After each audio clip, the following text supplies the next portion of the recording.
Oh my god.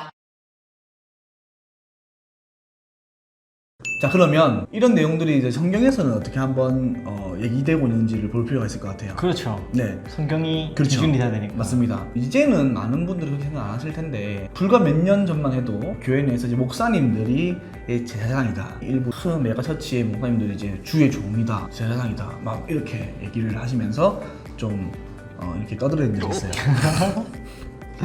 맞아요, 틀려요? 아니죠. 아니죠. 그렇죠. 맞습니다. 맞아요? 네, 그렇죠. 목사님들이 제사장이죠. 목사님들이 제사장이면 우리도 제사장입니다. 네. 함정이 있었네, 네, 지금. 그렇죠. 목사님들은 주의 종인가 아닌가요? 주의 종이죠. 종이죠. 그러면 우리도, 우리도 종이다. 주의 종이 되는 것이죠. 그렇죠. 네. 그러니까 같아요. 단지 기능적인 차이는 있어요. 목사님은 목사로서 교회에 가르치는 기능이 있는 거고요. 가르쳤던 건 뭘 가르치는 겁니까? 성경, 즉 영적인 것을 가르치죠. 그렇죠. 그럼으로써 영적인 것을 가르치고 장성하게 양육하는 거예요. 그런 역할이 있는 거죠. 그렇죠. 누군가는 이 공동체를 위해서 밥을 하지 않습니까? 육의 것을 먹이고 또 이렇게 성기를 부시는 분이 계시고요. 누군가는 음악으로, 누군가는 청소로. 그러니까 각자의 기능이 있는 거예요. 우리가 잘 알다시피 교회는 눈에 보이는 게 아니잖아요. 건물이 아니니까. 그렇기 때문에 교회를 마치 몸으로 비교한다면 이 몸의 이 머리가 되는 것이 바로 예수님이 되는 것이고, 이 나머지 몸뚱아리 전체가 지체가 성도들이 되는 거야. 여기서 목사의 위치는 어디냐? 몸이에요, 몸. 같은 지체인 거지. 근데 손의 기능과 발의 기능이 다른 것처럼 목사님과 이 성도들의 기능은 다른 거죠. 기능적인 차이가 있어요. 그래서 권위라든지 우월적 지위적인 개념으로서 목사님이 제사장이다, 선지자다 이렇게 얘기한다면 동의할 수 없다는 거야. 다만 기능적인 면에서는 좀 유사한 게 있어요. 그죠? 그렇죠. 제사장도 이제 백성들을 위해서 하나님께 간구하는 입장이었다면 목사님들도 그런 입장이 있으니까요. 바울을 보면요, 로마서 12장인가요? 거기서 이방인들에게 복음을 전하는 사역을 이방인들을 마치 하나님께 바치는 제물로 비유하면서 자신의 전도 사업이 제사장의 일인 것 마냥 비유하고 있어요. 그 목사님이 성도들에게 양육할 이 영적인 것을 주면서 그들을 키워서 나중에 하나님 앞에 보일 때에는 온전하게 드려야 되잖아요. 이 제물을 온전하게 하기 위해서 계속 잔소리하고 가르치는 거야. 바울도 마찬가지 입장이었다는 거지. 자기가 전파한 그 교회의 성도들이 이 제물이거든. 왜 흠결 있는 제물을 바치면 하나님 받아 안 받아? 안 맞죠. 안 받으니까 온전한 제물을 바치기 위해서 자기가 제물을 온전하게 하는 이 제사장의 역할을 하고 있다 라는 식으로 비유를 한단 말이에요. 그런 기능을 얘기한 거죠. 또 고린도전서 2장 3장 이런 데 보시면 이제 바울이 어떻게 얘기하고 있냐면, 바울은 성도의 것이고 성도는 그리스도의 것이고 그리스도는 하나님의 것이다. 이 딱 소유격으로서 위치를 나타내고 있죠. 이 바울은 스스로의 역할을 제사장과 비견했지만 그 위치는 성도의 것이다. 이 성도는 누구 것? 그리스도의 것이고 이 그리스도는 결국 하나님의 것이다. 이렇게 소유격으로 어떻게 보면 위치를 정하고 있다는 거죠. 이게 맞는 말인 게요, 하나님의 종은요, 우리가 목사님들이 나는 하나님의 종입니다. 우리가 하나님의 일을 할 때, 그러니까 교회 내에서 일을 할 때 하나님의 종이다 하는 이 표현은 아주 바람직한 표현이거든요. 이게 권위적으로 들어가서는 안 되지만 이 종이라는 표현에서 나타나는 바가 뭐냐면 섬김이에요. 낮아짐. 예수님이 너가 크고자 하거든 섬기는 자가 되라. 너가 으뜸이 되고 싶거든 섬기는 자가 되라. 그 말씀 전에 하시는 말씀은 뭐냐면, 세상 권력자들은 자기 권력이 있으니까 막 부린다 이거야. 너희는 그렇게 하지 마. 너희 중에 으뜸 되고 싶어? 너희 중에 뭐 큰 자가 되고 싶어? 그러면 섬겨. 낮아져. 이게 교회예요.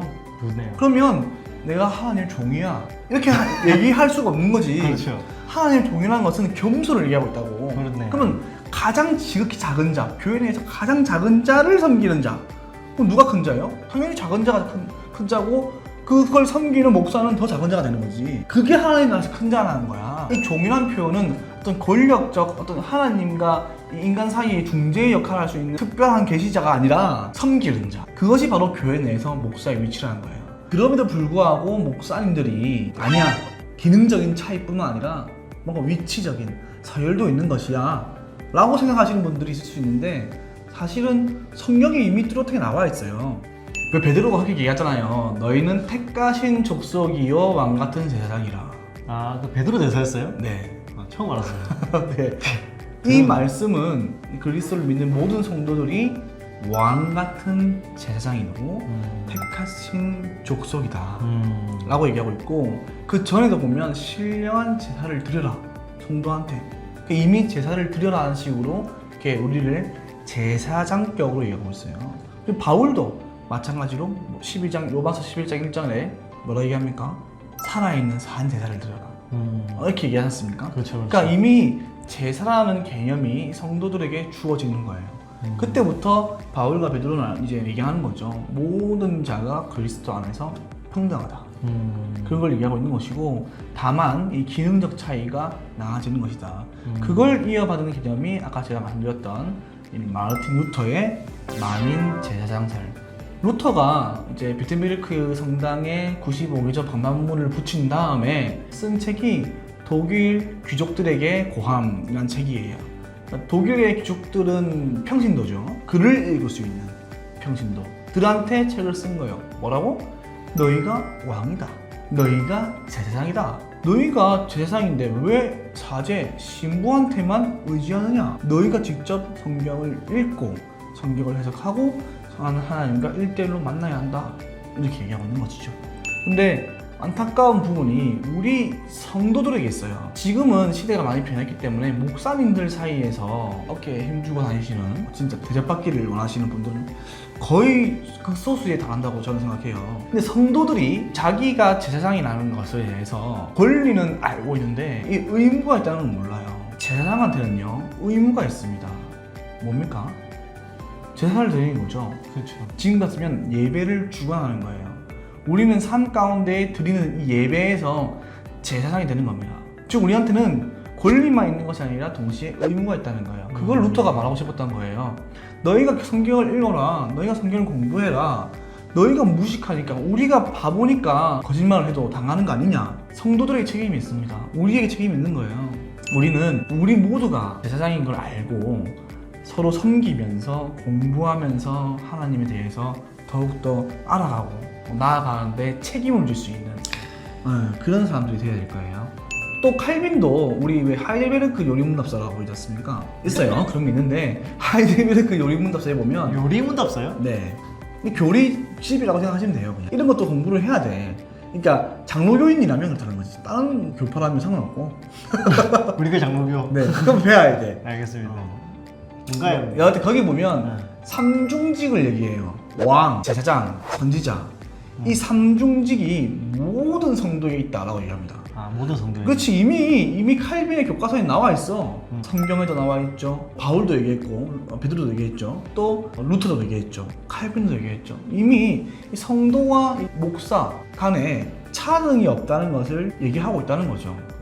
그러면 목사님이랑 뭐 성도가 같은 위치라 하면 같은 위치. 존경하고 그런 게 필요가 이제 없는 거 아니에요, 그러면? 같은 분끼리. 좋은 질문이죠. 목사님이라든지 이런 분들은 성경적으로 보면 가르치는 장로를 굳이 목사라고 비유하시거든요. 그러니까 에베소서에 보면 이제 목사라는 단어가 나오는데 이 목사와 교사를 거의 한 묶음으로 얘기해요. 근데 디모데서에 보면요, 이 가르치기를 잘하는 자를 존경해라. 성경에. 그렇죠. 성경에 또 감독들을 존경해라 나와요. 당연히 존경할 수 있죠. 존경해야 돼요. 마땅하고요.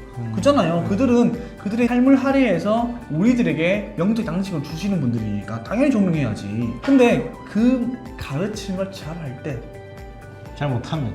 잘 못한다는 것이 자기 주관적인 판단을 대체는 안 되겠지만 성경적이지 않거나 자기 생각이거나 자기 이익이거나 자기 사욕을 위해서 할 때에는 존경할 수가 없죠. 그러니까 이게 무조건 존경해야 했으니까 존경해야겠다. 아닙니다. 내가 부모가 있지만 이 부모라고 무조건 존경할 수가 없는 거예요. 이 부모가 말로 담을 수 없을 만큼 라면 존경할 수 없는 거죠. 선생님을 존경해야겠지만 이 선생님이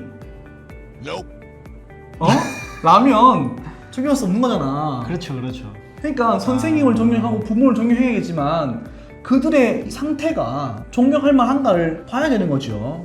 또 감독도 책망할 것이 없어야 되며 한 여자의 남편이 돼야 되며 뭐 가정을 잘 다스려야 되며 뭐 술에 입막히지 말아야 되며 뭐 이런 말들이 나와요. 그런 것들에 대한 어떤 이 모습을 이 바울은 얘기해주고 싶은 거예요. 그러니까 모범이되는 그죠? 그때는 나 존경할 수밖에 없죠. 성경이 존경해야 했다 이게 아니라 존경할 수밖에 없죠. 그러니까 그 기능을 잘 충실히 섬김으로써 행할 때에 당연히 우리는 존경할 수밖에 없는 것이죠.